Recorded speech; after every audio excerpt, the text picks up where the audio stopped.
प्यारे बच्चों, कल आपने मानव भूगोल की विषय वस्तु और उसके विषय क्षेत्र और परिभाषाओं के बारे में अध्ययन किया। आज हम मानव भूगोल के अध्ययन की विधियाँ, उनकी अप्रोचेज के बारे में पढ़ेंगे। इसमें तीन जो है वो विचारधाराएं हैं। पहली नियतिवाद विचारधारा है, जिसे इंग्लिश में डिटरमिनिज्म कहते हैं। इस विचारधारा के अन्य नाम हैं भाग्यवाद, निश्चयवाद तथा जर्मन विचारधारा है। इसको मानने वाले अधिकतर जर्मन के विद्वान हैं।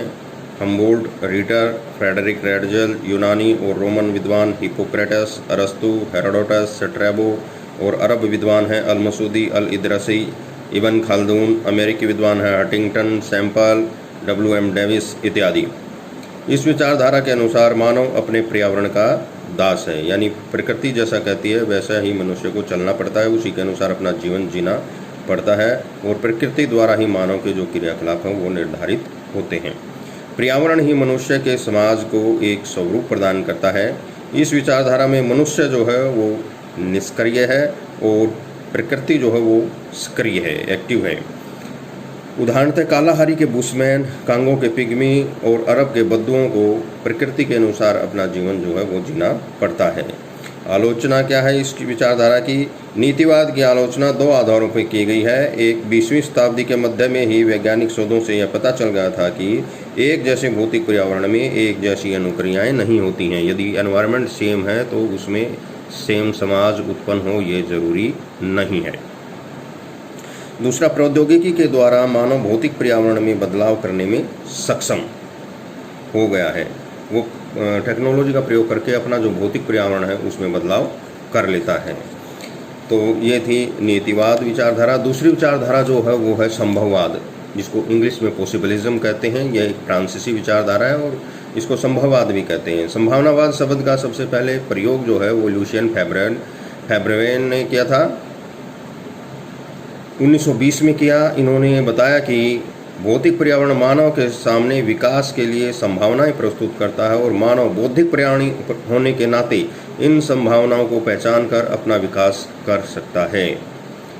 यह मनुष्य को सक्रिय प्राणी के रूप में देखती है। मुख्य बातें जो हैं इसकी इस प्रकार से हैं। नंबर 1, प्राकृतिक पर्यावरण मानव जीवन को नियंत्रित नहीं करता है।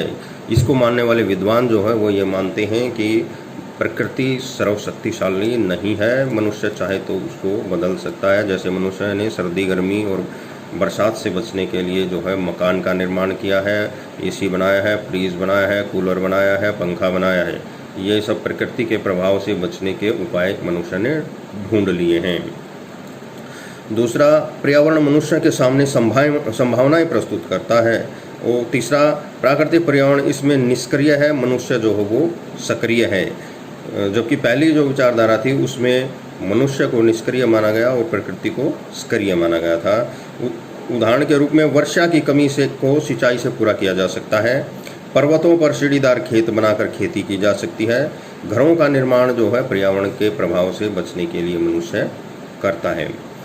मनुष्य अपने क्रियाकलापों से पर्यावरण को प्रभावित करता है। जैसे पहले जहाँ पर खेत थे वहाँ पर आजकल आपको बड़ी बड़ी फैक्ट्रियाँ नज़र आती हैं, बड़ी बड़ी कॉलोनियाँ नज़र आती हैं।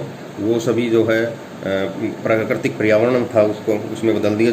मनुष्य ने जंगलों को काट के वहाँ पर बस्तियाँ जो हैं अपनी बसा ली हैं। विडाल डी ला ब्लास, जीन ब्रून्स इत्यादि विद्वानों ने इनका जो है समर्थन किया है। तो ये दूसरी विचारधारा थी। अब तीसरी जो विचारधारा है उसका नाम है नवनिश्चयवाद, नियो डिटरमिनिज्म, और ये इन दोनों के बीच की विचारधारा है। इन दोनों परस्पर विरोधी विद्वानों ने के बीच में जो है ऑस्ट्रेलिया के जो एक विद्वान हुए हैं ग्रिफिथ टेलर, उन्होंने अपनी विचारधारा जो है वो प्रस्तुत की। इसको नवनिश्चयवाद या रुको और जाओ, स्टॉप और गो निश्चयवाद का नाम भी जो है वो दिया गया है। उन्होंने बताया कि मानव तथा प्रकृति दोनों एक दूसरे पर प्रभाव डालते हैं। प्रकृति भी मानव पर प्रभाव डालती है और मानव भी प्रकृति को बदल देता है। मानव प्रकृति पर उसके नियमों का पालन करके ही विजय जो है वो हासिल कर सकता है। यह सड़क के नियमों के पालन की तरह है, अर्थात जब हरी बत्ती हो तो आगे बढ़ना चाहिए, जब पीली बत्ती हो तो विकास करने के लिए तैयार रहना चाहिए, और जब लाल बत्ती हो तो पर्यावरण हमारे प्रतिकूल हो तो हमें भी रुक जाना चाहिए। तो इसलिए इसे रुको और जाओ निश्चयवाद भी कहते हैं। टेलर ने बताया कि भूगोलवेताओं का मुख्य काम एक सलाहकार का है, न कि प्रकृति की योजनाओं की व्याख्या करना। यह निश्चयवाद तथा संभावनावाद के बीच की विचारधारा है। यह मानव तथा प्रकृति दोनों को सक्रिय समझती है। प्रकृति पर उसके आदेशों का पालन करके ही विजय प्राप्त की जा सकती है। धन्यवाद।